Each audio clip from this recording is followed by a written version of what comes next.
Hello, valued viewers. I hope you're all doing very well. This video tells us about a very different way of articulating a steam locomotive, which is in the form of the Garratt locomotives.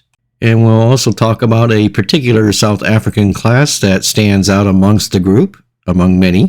And just a quick reminder that the Super Thanks button is on and it is located next to the like button on the taskbar. Any contribution toward the channel's effort is greatly appreciated. However, if you would like a custom video done, just simply donate $20 to the channel's effort and you get to name a video of your choice, and it takes priority over anything that I am doing.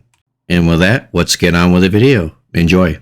So we'll get started with a definition of what exactly is a Garratt locomotive. And because it is a very different way of articulating a steam locomotive, we need to basically get a basic foundation before I can go into a particular type of this locomotive. So with that idea in mind, Herbert William Garratt is the inventor of the Garratt locomotive, and it's a firebox, a boiler, and a cab that are mounted on a center frame or bridge. The two other parts, one at each end, have a pivot to support the central frame. They consist of a steam engine unit with driving wheels, trailing wheels, valve gears, and cylinders, and above it, fuel and/or water storage.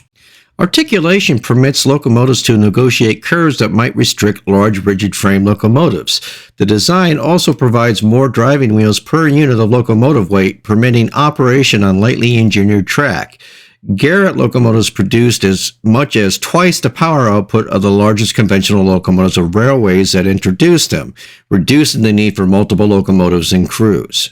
So basically, folks, because most European locomotives weren't the gargantuan type that the American locomotives were putting onto the rails, Europe had problems with pulling, heavy freight, so this is one solution that they came up with. So the principal benefit of a Garratt design is that the boiler and firebox unit are slung between the two engine units. This Malay-looking locomotive was so designed to provide a very large engine unit to be managed by a single crew, but to spread the dead weight over many axles and thus avoid excessive loads on the track and underlying bridges, and at the same time retain flexibility of wheelbase to facilitate operation on severely curved sections of the line. The Malay, having driving wheel units beneath the boiler, retains the limitation in dimensions inherent in the orthodox type of steam locomotives, while the immense length of some of these machines in itself was a handicap. Except with oil firing, one cannot put the cab in front.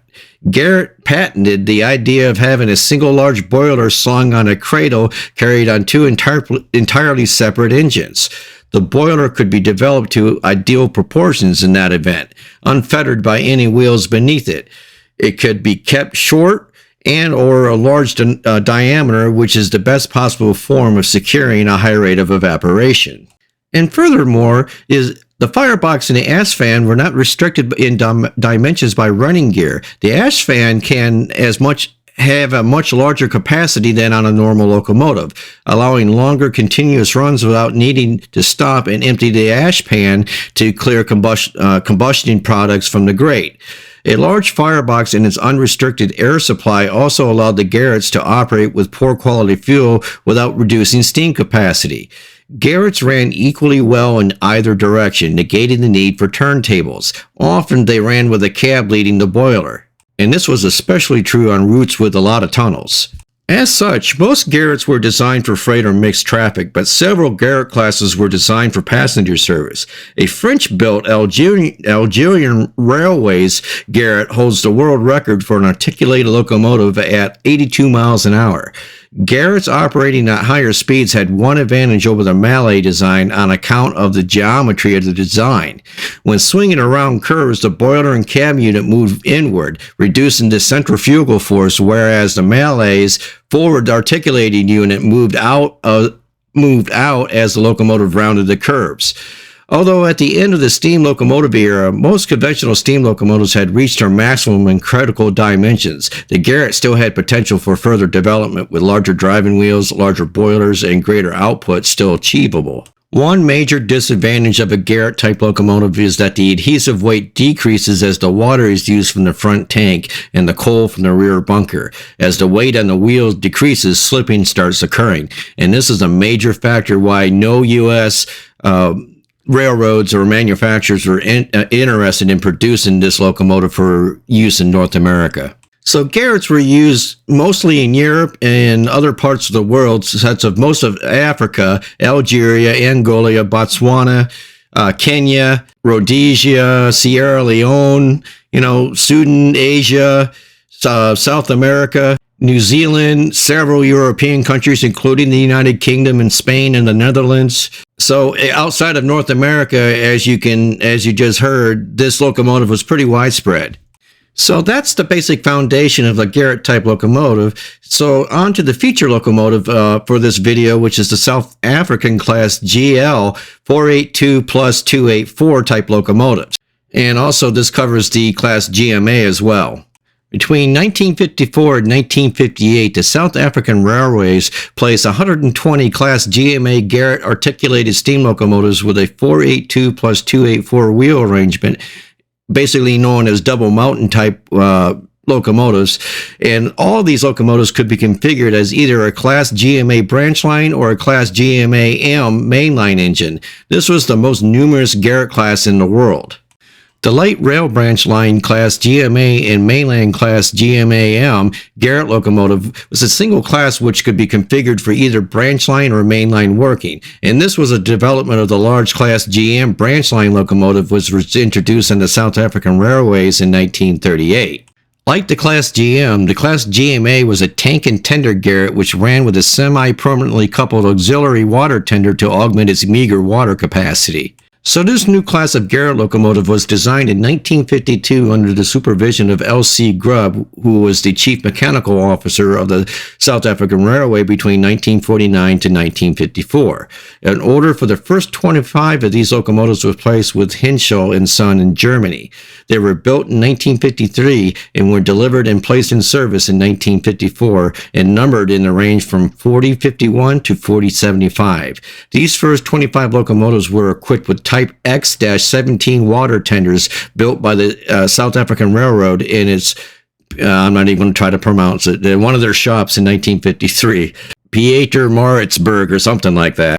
A second batch of 35 locomotives was delivered by Beyer, Peacock and Company in 1956. Of these, 23 were built by BP and numbered in the range from 4076 to 4098, while the other 12 were numbered in the range from 4099 to 4110 and had been subcontracted by BT to the North British Locomotive Company.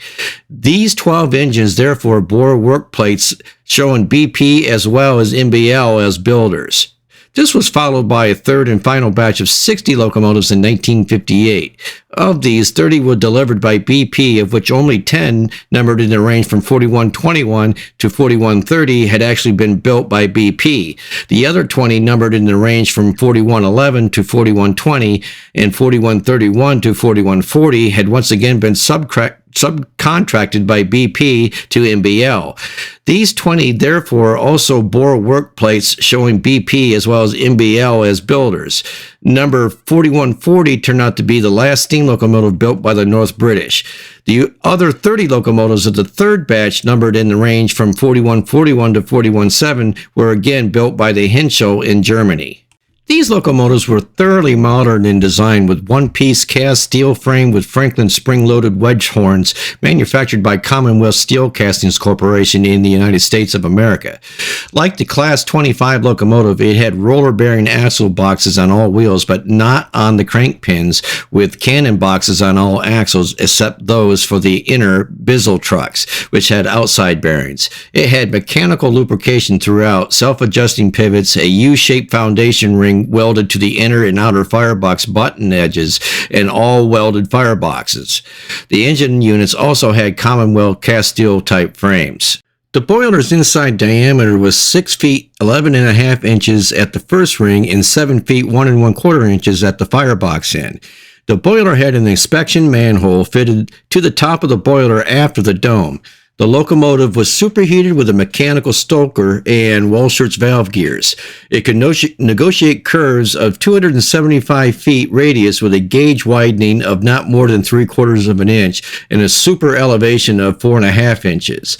Some of these locomotives intended for working in areas where there were tunnels, such as the East London Main Line, were initially equipped with steam-operated smoke-deflecting cowls over their chimneys.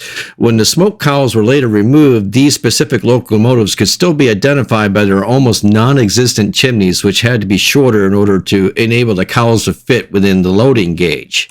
As was done with the predecessor Class GM, the new locomotive carried water only in its front tank, but with a capacity increase from Class GM's 1,600 imperial gallons to either 1,650 imperial gallons for the Class GMA or 2,100 imperial gallons for the Class GMAM.